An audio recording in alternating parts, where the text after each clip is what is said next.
Greetings and salutations. Okay guys, don't forget to like, comment, and subscribe because, we really need that support and we are not going to want to do videos if, we don't see that.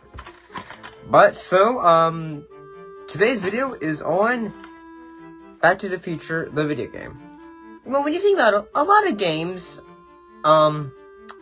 sometimes they'll have a case of a game being considered by fans the fourth game, film in a franchise, like Ghostbusters, the video game. A lot of fans consider that the fourth Ghostbusters movie. I mean, the third Ghostbusters movie. Yeah, not fourth. There hasn't been a third one yet until this summer. Whereas with Ghostbusters, the video game, some people consider this the fourth Back to the Future movie, just in a playable format. And the game was developed by Telltale Games. Telltale Games was a company that had been around for many decades, and had done mostly games that were point and click. So yeah, they did games like, they were publishers for games like, say, Crash Bandicoot, also Bugs Life. They did games that were on like Legos, the Lego video games. They also did The Wolf Among Us. They did, The Walking Dead, the miniseries, the game, and they also did the Batman, Telltale games. Oh, and they also did Guardians of the Galaxy, the Telltale game. So let's go ahead and talk about, Back to the Future, the video game, like I said, is a Telltale game, and like most Telltale games, each video game is divided into episodes. In each episode tells a story that would finally connect into an epilogue. So, like I said, each episode is the game has 5 episodes. The first episode deals with Marty having to go back in time to save Doc Brown. Second episode has to deal with, changing the past, of how Marty and Doc had changed the past, causing Biff, Tannen to have a gang in the future. Third episode has to do with Edna Strickland and Doc Brown creating a police society. And the fourth one has to do with Marty having to go back to stop Edna from making sure Doc Brown doesn't, get into a relationship with Edna, because it'll cause a change in time. And then the fourth one was about, the fourth one was about, going back in time to change things. And then there was the epilogue, trying to get back to change things, to fix things, make sure everything is going right. And like most Telltale games, this game has a lot of heart. It really does. And most times, the game will make you cry. And I'm being serious about that. There are some very tearful moments, such as, say, when you're having to tell young Emmett Brown, say, hey, I'm sorry that you and Edna's relationship didn't go well, or Doc Brown's son realizing, say, my, character that has hands looks exactly like the flux capacitor.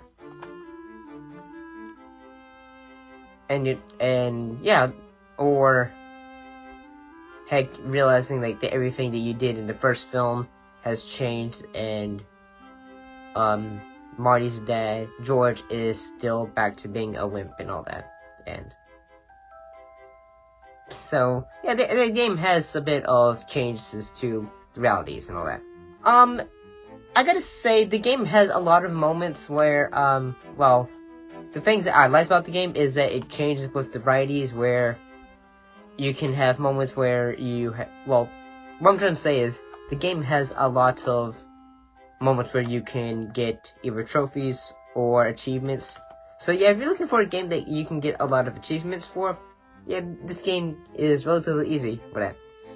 And yeah, the game is relatively easy. It's not like, say, it's more of a linear story, so there's not much of so it doesn't have the traditional Telltale game where an action you do causes a chain reaction, like say suddenly you didn't take the money from someone and suddenly young Toad is having to go to the farm or something like that. Or or suddenly you having a not helping Joker suddenly causes him to be your enemy or something like that.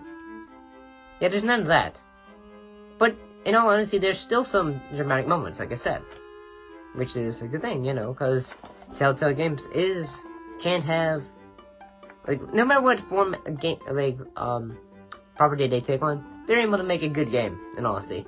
And the animation style for this game actually works for Back to the Future. The game was also created in cooperation with the movie series co-writer and producer Bob Gale. And Christopher Lloyd also returns to do the voice of Doc Brown. I gotta say, one of my favorite story from the thing has to be, Get Tannen, because it's kind of cool seeing, Biff having a gangster family. That's kind of cool. And I also gotta say, it's kind of cool that, it kind of, I suppose, that how Strickland is basically the watcher of society and the future in the third story. So, final thoughts for Back to the Future, the video game. What can I say? This game is awesome, it's fun, entertaining as can be. I highly recommend it. This is Back to the Future 4. There shouldn't have to be a Back to the Future 4. I mean, yeah. But then again, this game helps end it in a perfect manner. So yeah, I mean, I gotta say, this game's good. I don't think there was any issues with it. Each episode is like an hour long, at the most an hour long. Depends on if you're... Well, I mean, it also depends on if you're able to figure out what you have to do for each moment. But that way, the game can be relatively easy. It'll give you a ton of hints. So yeah, this game has got you if you are sometimes not the best at picking choices. But overall, like I said, good game.